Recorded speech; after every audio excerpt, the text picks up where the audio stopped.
Hello, everybody. It's Donna Cravata, and we're back again for another Real 50 Over 50 interview. And today we have somebody special because, well, you'll see. Anyway, today we have Christina Vidovich, and she's a producer, a podcast host, and a community builder who creates platforms where women's voices are amplified. She's the founder of Vidovich Entertainment and Women Getting Visible. She's produced over 450 podcast episodes across multiple shows and has spent decades creating spaces where women can be seen and heard. Before she got into podcasting, she spent 20 years in ballroom dancing, holding spotlights and shows for dancers. And before that, a fashion designer and modeling. The through line has always been the same, putting women in the spotlight. Her latest platform, Women Getting Visible, operates on a simple belief: midlife isn't quiet, it's our breakout moment. Through global meetups, online communities, conferences, and podcasts, she creates what she calls a visibility ecosystem where women over 40 can connect, learn, and step into their next level of presence. Welcome, Christina. Thank you, Donna. What a beautiful entrance for me. Thank you. I'm so excited to be here. And, when I think about when I reached out to you, I said, wow, this woman is already in the visibility space. I am so excited to know what you've done, learn about you, because it was a moment for me that I said, there is something ringing within my brain that says, yes, I need to do this for other women, because it's fun to be visible ourselves, but there's so many incredible women out there doing incredible things. And you're one of them. I've been doing this work for a really long time, but it didn't dawn on me until like maybe 5 years ago that it was actually visibility that I was like working around, because it was always social media or PR or videos or, it was speaking. It was always something about visibility, but like I had such a hard time explaining it because, there was so many different directions. And I don't remember what pulled it all together for me, but it was one of those light bulb moments, And it simplified everything because, I mean, people need to be visible to be found, and I really want to get into the whole, concept of visibility and beliefs around visibility, fears around visibility. I'd love to really get deep with all of this with you because, I don't have a lot of people I could talk about this with. But it, it, it, it it's not just about finding clients. People will just, they make their goal, they make their, whatever they're planning is just around finding clients. But that visibility is important in so many different areas because it's not just clients that we need to run our businesses. Yes, exactly. And it's interesting to talk about that because through all of these conversations that I've been having with women, through my podcasts, with my Women's Health, Wealth, and Happiness podcast, and now into the Women Getting Visible, it's like, what does visibility mean? And I've had people ask me that. It's like, well, what does it mean to you? Because this is what it means to me. Mm-hmm. And it's interesting because through that research of talking to all the women, I have started what I call the 5 values of visibility that my talks are going to be based off on. Mm-hmm. So we have speaking. So the obvious one, getting on podcasts, getting on stages, standing in front of people doing workshops, the speaking engagements. Then we have community, belonging to a community, belonging to a place where you not necessarily don't want to be standing on the stage, but you want to be recognized within your community as the expert and be supported as the person who knows. Third is the self-confidence, the inner work that we're doing to get ourselves visible, the piece that you just mentioned, getting over those fears and being in front of people. Then we have the at home. Are we being supported at home? Are we being heard at home from our partners, from our children, from our families? And where are we recognized? And then, of course, the obvious one, the at work. So the women or anybody who's in that work environment, the corporates, and saying, am I being recognized for the work that I'm doing? So those are the 5 pieces that I've found that really talk about the visibility. But let's talk about what you're talking about, that inner work, that confidence, that fear. Yeah. I did a panel like about a year ago, I guess, and it was just called self ... And we talked about all the selves. So self-value, self-worth, self-belief, self-love, all of it. I mean, when you start digging into what being visible really means, all of that gets kicked up. And then when that happens, when you're in this midlife space, it gets kicked up even more because systemically, all of the systems in our world, the governments and the educational and health platforms and all of the things that should be helping to lift us up are pushing us down. So when that compounds with, oh, now I have to reinvent myself, that little army of imposter syndrome gremlins come running after you. Oh my goodness. And I think about, I put a post up right before I had my conference that said, I'm done listening to the naysayers, the voices that are in my head because of somebody else's doubt in themselves about doing it, to put yourself in that position. And where's that voice coming from? Is so many times it's yourself, of just like, quit telling yourself no. Yeah. What would happen if you say yes to that fear? And sometimes it's the littlest things. It's like just picking up the phone call. I want to make a phone call, and you're like, oh, I don't know, maybe that person doesn't want to talk to me. It's okay. You don't know until you make the call. But it's not a little thing, because that little thing is sitting on top of a mountain. Yes, exactly. That pain of the rejection that we're putting on ourselves of our past experiences, or what we've been told is appropriate, not appropriate. Being ladylike and not pushing forwards. If you want to go with what's appropriate and what's not appropriate, I don't really care. But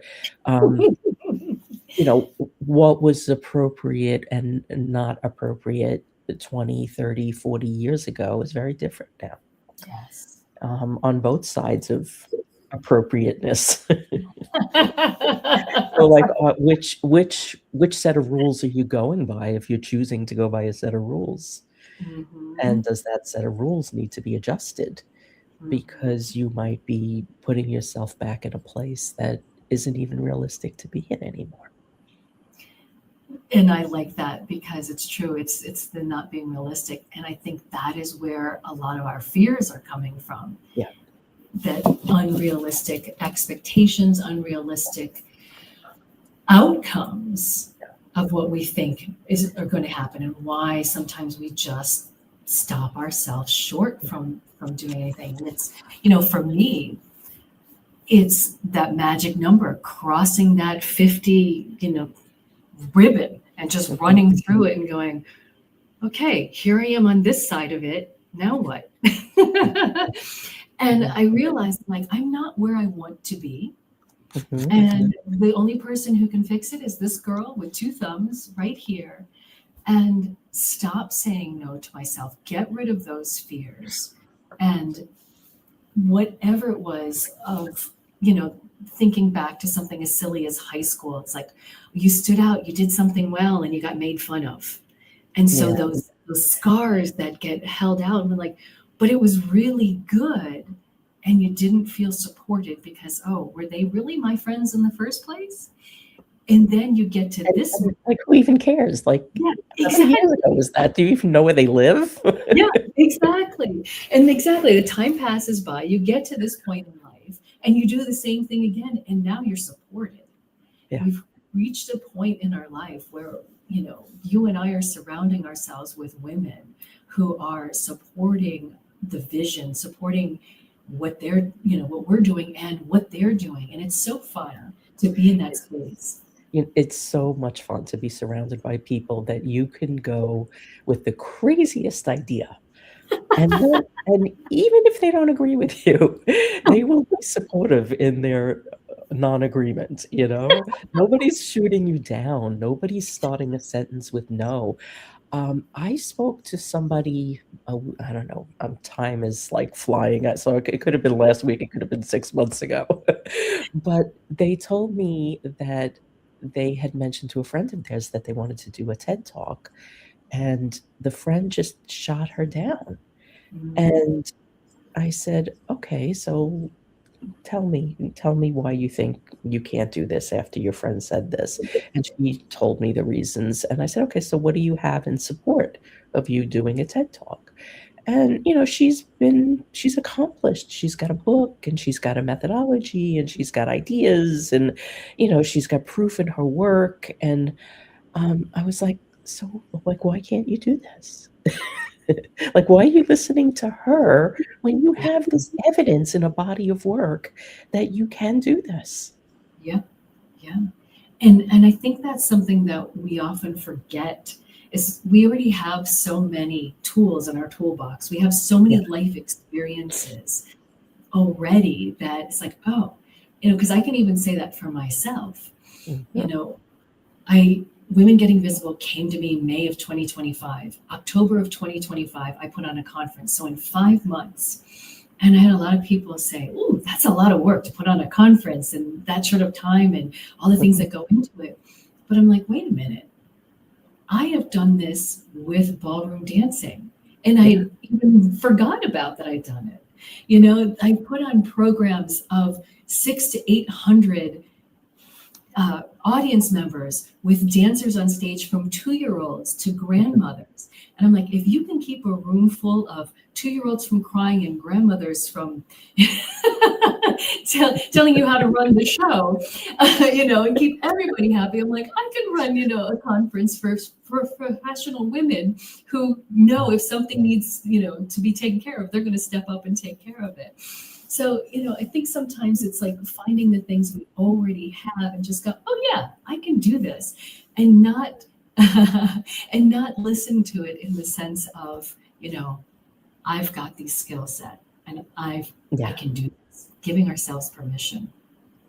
Well, we'll say things to ourselves that we wouldn't say to anybody else, Yeah. and we don't invite anybody else in to counter it. So that's Mhm. up to us to come up with the, inner dialogue to shut those voices down. Mhm. Yeah, yeah. And sometimes that's real hard to do when you've been around that negativity. And so, it's amazing changing that. I just listened to someone talk about quantum Mhm. and how continue to love that person. You don't have to like them, but you can love them and make that space, put up that wall, make that space for that positive energy, for that positive person to come and fill that space, who are going to let you feel supported, and get yourself around more people who will uplift you. And why not? I mean, there's so many amazing minds out there and so many Mhm. positive people. Who doesn't want a Yeah. pocket full of amazing to, help you in your journey than just Mhm. continue to sit in the corner and feel ashamed, embarrassed for all the talents you already have. Yeah. I mean, I spent 25 years working in law firms, which are not supportive places at all, and I didn't realize the level of skills that I accumulated there until after I left Mhm. because, it wasn't encouraged. It was just like, well, she could do it and it's cheaper than getting consultants, so let's just keep throwing work at her. And I just did it because I was bored and I wanted to learn new things. But what I walked out of there with is, I was a corporate trainer. I knew PR. I knew how to launch projects. I knew how to launch global projects and manage them. I transitioned them from, all kinds of like paper documents to automated systems. And I brought all of that with me and I didn't realize it until I was out. And, over the years, I've often thought, like, what if I never left? Like, I wouldn't know that. I wouldn't Mhm. know that I have these skills because it was just work. And how Yeah. many other people are like that, that they've worked for 20, 30, 40 years in a company and they're not recognizing the value that they have accumulated and the knowledge. And Yes. this is one of the things I love with working with women in this age category, because they often don't know what they have. They're sitting on Mhm. this powder keg of amazingness. Yeah. And I'm just there with a lighter.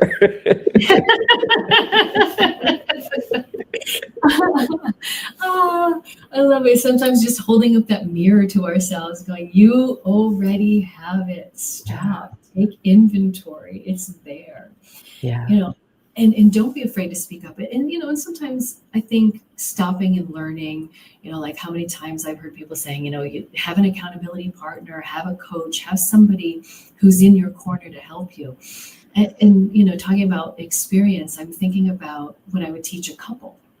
mhm, And so again, an interesting dynamic because you have specific roles, leader and follower in ballroom dance. And boy, could that ruffle some feathers. So it's like, oh, I don't want to be led. Well, I'm like, it's not, don't think of it as a leading as you're going to have to do all things. As a woman, you're the follower. yeah, Because without you, there's no leader.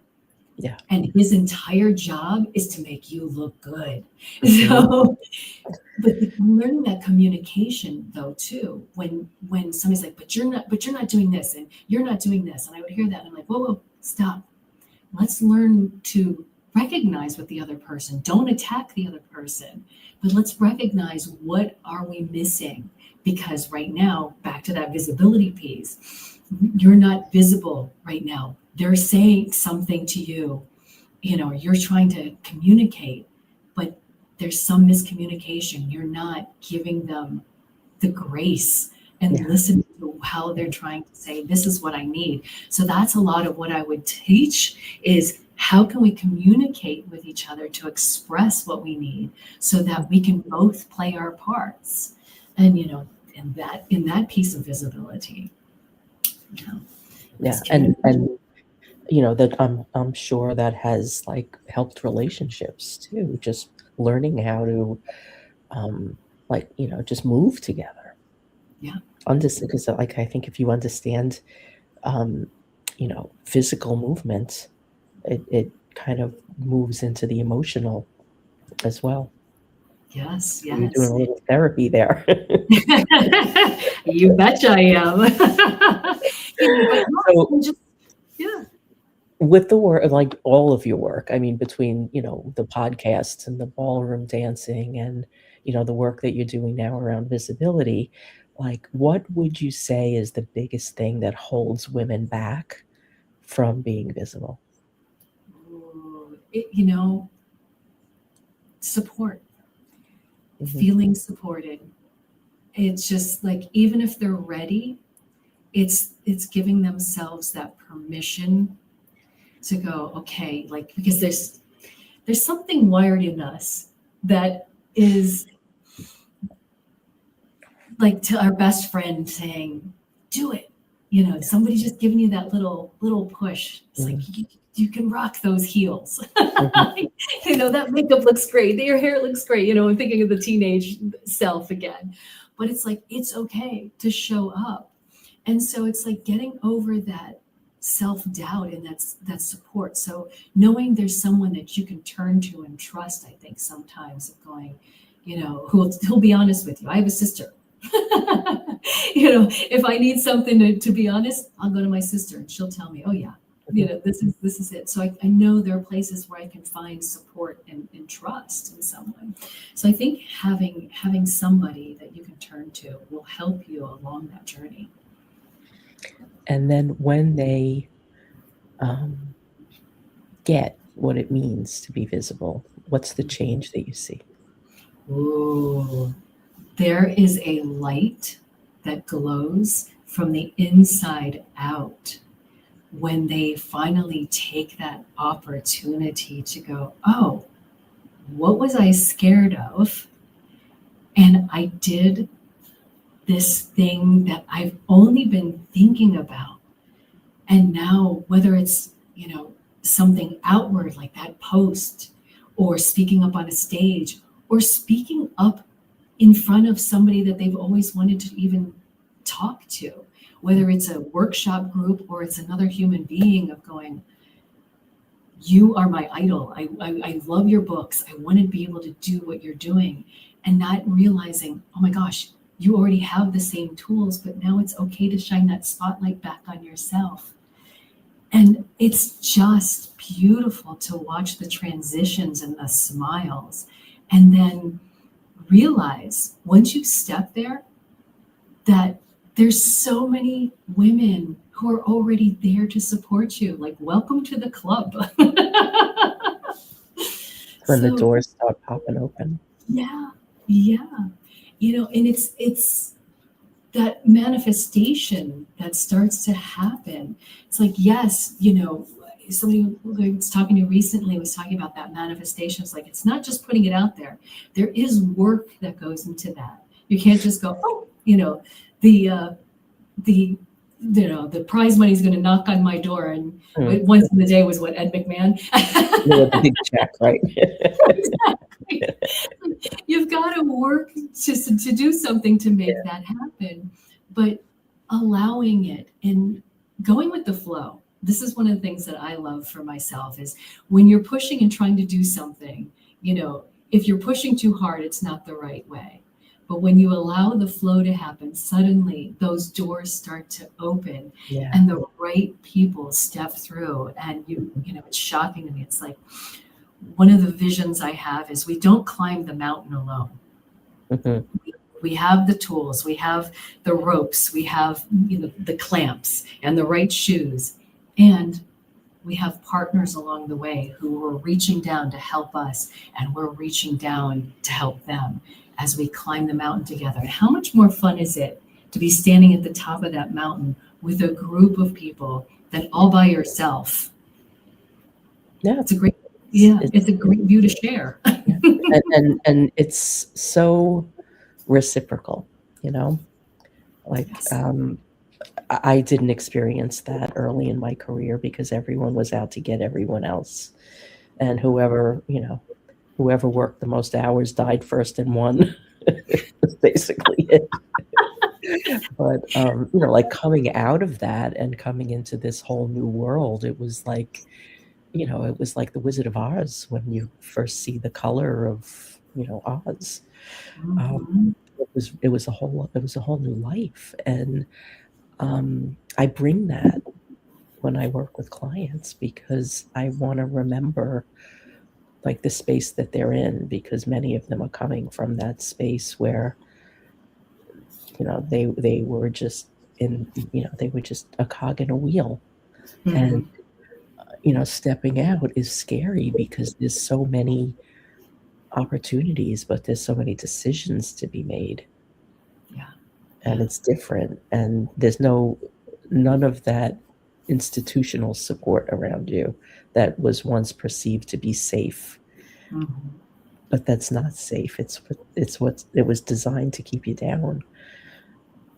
Yeah. And it's interesting because when I think of visibility, I like to say, be seen, be heard, be valued, because we can be seen in a room, Mm-hmm. but until we're speaking up or somebody's recognizing or we're not heard. Yeah. And then that next step of, oh, that was valuable information. You actually took the information and now not only presented it, was somebody took that and valued what you already had. Yeah. And it's like, sometimes it's a stopping, listening, and learning from others. And then you recognize that value is there. And oh my goodness. And it is so fascinating when we step into our own light and we step into our own entrepreneurial journey. I know, I've been a small business owner my entire life, and I've met so many women like you who've gone from corporate and stepping into that scary place at first. Mm-hmm. And then realizing how much more they're valued now because of everything that they've learned. And again, giving yourself the, oh yeah, I've taken all of these hard skills and boom, here we are now. And Well, sharing. when you're on your own, you have to stand up as you. Like when you're in a Mhm. company, like I worked in a law firm that was 150 years old. So there was this institution around it. And to me, that felt safe. That felt being part of something that was bigger than me, that had this legacy attached to it. But the legacy was horrible. They did some really bad things and then celebrated them. Yeah, there is that. There is Um, that. And then when you step out on your own, I mean, there is that gift of being able to create your own legacy that is steeped in your values and what matters to you. And like, you know, this whole version of visibility, like I come at it from a little bit of a different angle than you because I'm coming at it from online. So like Mhm. how are people going, like you're in person. I'm not in person that often, you know, my whole life is online, and what I teach people to do is, you know, it's the being seen and the being heard, but the goal is that people feel you before they even hear you or see you because you are so true to your own voice that Yes. it can't be anybody else. Yes. And then Yeah. that translates into stages and podcasts and different forms of visibility. But, you know, the first goal is to get so familiar with your own voice Mhm. that wherever you put it, it's undeniably yours. Yeah. Well, because, and this is my next piece of what I'm going to spend some time exploring with the women I talk to is the vulnerability. So Mhm, it's one thing to be sitting on the, other side of a Zoom call or even sitting on a podcast and starting to talk, but getting in those rooms, woo, can that raise, the nerves, mhm. oh my goodness, I don't know who I'm talking to. I don't know how I'm presenting. And just that piece of vulnerability. I mean, mind you, there's so many levels of vulnerability, but that in-person piece, it, Mhm. it strikes a whole new level. It does, and I used to do a lot of speaking and, you know, go to a lot of events. I did a lot of teaching. I used to teach at a university, and I taught at these different entrepreneurial hubs, um, and I loved it. But, what I would do was I would swing around the room and see where I wanted to spend my time Yeah. because, like, there's only so much time you have in a space, right? And let's say there's 100 people in that room and you're gonna be there for 3 hours. Who do you wanna spend those 3 hours with? hmm hmm Yeah, to make it the most impactful for your time. Yeah, Because, yeah, and the time listening. anymore. Yes, time anymore is so valuable. Yeah, it really is, and, like, when you're going in person, you know, there's travel time, there's expenses, there's all of those things add up, so it's even more valuable and more important to make sure that you spend your time well. Yeah, yeah. And that's something, yeah, that I'm really, as I'm looking at the moments, it's like make them impactful. Take those times. If you've got something to say, don't wait to say it. Go ahead and say it. Let other people know what you're thinking. If you want that introduction to someone, make it yourself sometimes. Mhm. It's take the opportunities, be visible when you're in the rooms because you're there. Yeah, exactly, and, you know, the other part of the visibility piece that people often, um, misinterpret is that they have to be an influencer, they have to be a Mhm. Kardashian, they need 1,000, 10,000, 20,000 followers, um, but it couldn't be further from the truth. Yes. Yes. I just had this conversation with somebody who was trying to downplay somebody for having less followers. And I said, you know what? The vanity numbers are just simply that. They're Yeah, vanity numbers. Somebody's just like, oh, I've got all these people. Great.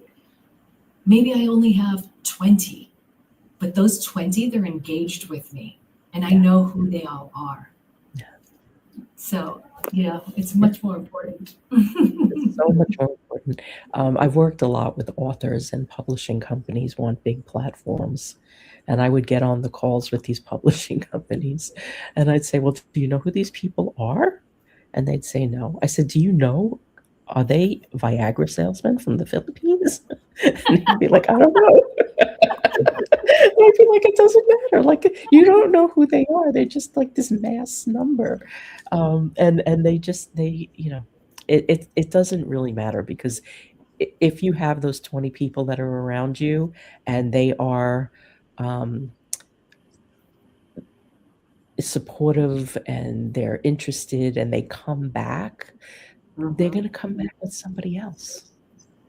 So that's 21 people and 26 people and 35 people, and they're going to bring people who are aligned. And when you grow that way, that's a foundation. Yeah. That's not a fluke. Yeah. Yeah. You know, and I do something on LinkedIn that, you know, I know a few others who do it as well. Like anytime somebody reaches out to me to connect, after I check to make sure they're a real person, make sure there's some video of the person and there's some real action going on, I will say, hey, I'm happy to connect. Let's talk. Because I just don't want to connect with you. I want to connect with you as a real person. Yeah. So if I can refer someone to you or vice versa, you know, I want to know who's on the other side. So as these numbers are growing, you know, I want to know. Yeah. Because it's so important. It's so important. Well, then they're people you know. They're not, you know, I mean, that's how I grew this whole thing. It started with people I knew, and then they started to introduce me to people, and I got on calls with them. And then they became my people, you know. And it's incredible. You know, I have to tell you, the meet that you did, the meet and greet, oh my goodness. I met 5 women off of that call after that, and all of them were spectacular. I mean, I'm just so thrilled, you know, and real people, exciting people. And, you know, and it's so nice because it's like, again, back to what we were talking about a minute ago, is those are the people that are going to support you and who recognize and value you and help your visibility as well, you know, in that whole supportive piece. And it's incredible. And I love Donna. I absolutely love what you're doing. And I love the women that are surrounding you. And I'm just like, I'm honored to be as a guest here today with you. So thank you. Absolutely. Thank you. This is incredible. Because I'm going to share this as well. When I stepped in the visibility space, I'm like, okay, who are the visibility ladies out there? And Donna popped up number 1 on the list. I think it's just the AI prompting that you do. It could be a little SEO magic on the back end. Exactly. Exactly. Yeah, but I had to reach out to you because I'm like, you know, out of respect of women who are already in the space, you know, I'm like, I'm still a newbie in the visibility space, but again, the work that you've been doing is just incredible. So I applaud you, and I'm happy to know you and to be in this visibility space as well. So thank you for those kind words. It's, you know, I love this work. I love this work. And when I kind of realized it was more than just the individual parts that I was doing, that there was something bigger, that it was visibility. It was before it was a buzzword. It felt like I came home, you know, because it was more than just a tactical thing. It was something that it transforms your relationship with yourself, because you have to be comfortable in your skin to be able to show up wherever you show up. yes. Because when you start becoming visible in places that you don't have control over the reins, you don't know where it's being shared. You don't know who is, you know, viewing it, and you just don't know where it's showing up. And you have to be comfortable with what you say. You have to be one with your story and your mission and what you care about. And like when I work with clients, they get annoyed at me because I make them go through all of that first, because it's different when you come across it from this angle, because it's really, it's like getting up there naked. You're showing everything. And you have to be ready to do that before you start putting yourself on the stages or reaching out for media, because somebody who's on the other end making the decisions, they're going to see right away that you're not ready, because you'll hesitate. Yes. And it's back to that vulnerability piece. You've got to get through some of that emotional visibility, vulnerability, because just like you said, it's especially doing this, we're evergreen now. We're out on the internet. See this? It's Oh, next to me every single day. Look at those tabs. yes. I love Brene. Oh my goodness. Right next to me, because it has a description through her lens of research on every emotion. Yes. So no matter what somebody's going through, I'm not a coach, I'm not a therapist, but I'm Brene Brown trained. And I lean into what she has, devoted her life's work to. And it has often helped me guide somebody through, something that they're dealing with, to become ready to be visible. Yes, absolutely. And she's an incredible resource for all of that work. I absolutely believe that as well. I've watched her special, and she was recently on the podcast Diary of a CEO too, sharing, because I know she just released her latest book and everything, which was amazing. Have you read it yet? Not yet, but I've got some time. Okay, so chapter 15 yes. I listened to it. It was over 2 hours. It's grounded confidence. It's some of the most transformative, reading I've done. I need to do it again, because I was driving when I was listening to it. I need to sit down with a notebook and 26 pens. And that's what I do when I listen to her. I hit the rewind and I keep jotting. I'm like, contemplate in short chunks, because she gives so much packed information. It's so powerful. I'm like, I've got to sit with this for a little bit. Yeah, but it's so much of it is really relevant in the work that we do, because you have to be ready. You have to be ready with your aligned self before you can put yourself out there in a way that's going to make an impact, that's going to make people want to come back. Yeah, absolutely. Because the ladies out there teaching visibility are still very visible. So we have to do that work. We've got to know. Okay, so oh my goodness, I just noticed the time. So we need to wrap this up. But I like to end these interviews with asking for a wisdom bomb, something small, actionable that people could take with them. Ooh, here's mine. Give yourself permission to say yes. When you're thinking, whatever you're thinking about right now that you want to do next, say yes. And start off, if you haven't said it out loud, write it down. Get it out of your head and into the universe. The universe is going to guide you. So say yes.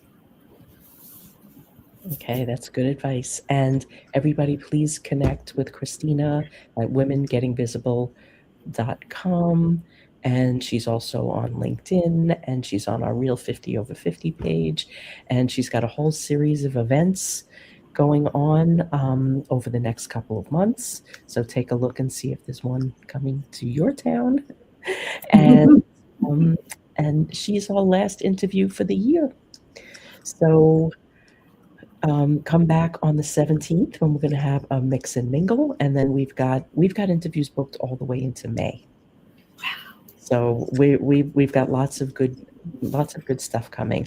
But I will see you all on the 17th. Christine, I hope you'll join us then too. And I will be. and then we're going to shut down for a couple of weeks and have some holidays. Exactly. Okay, so thank you.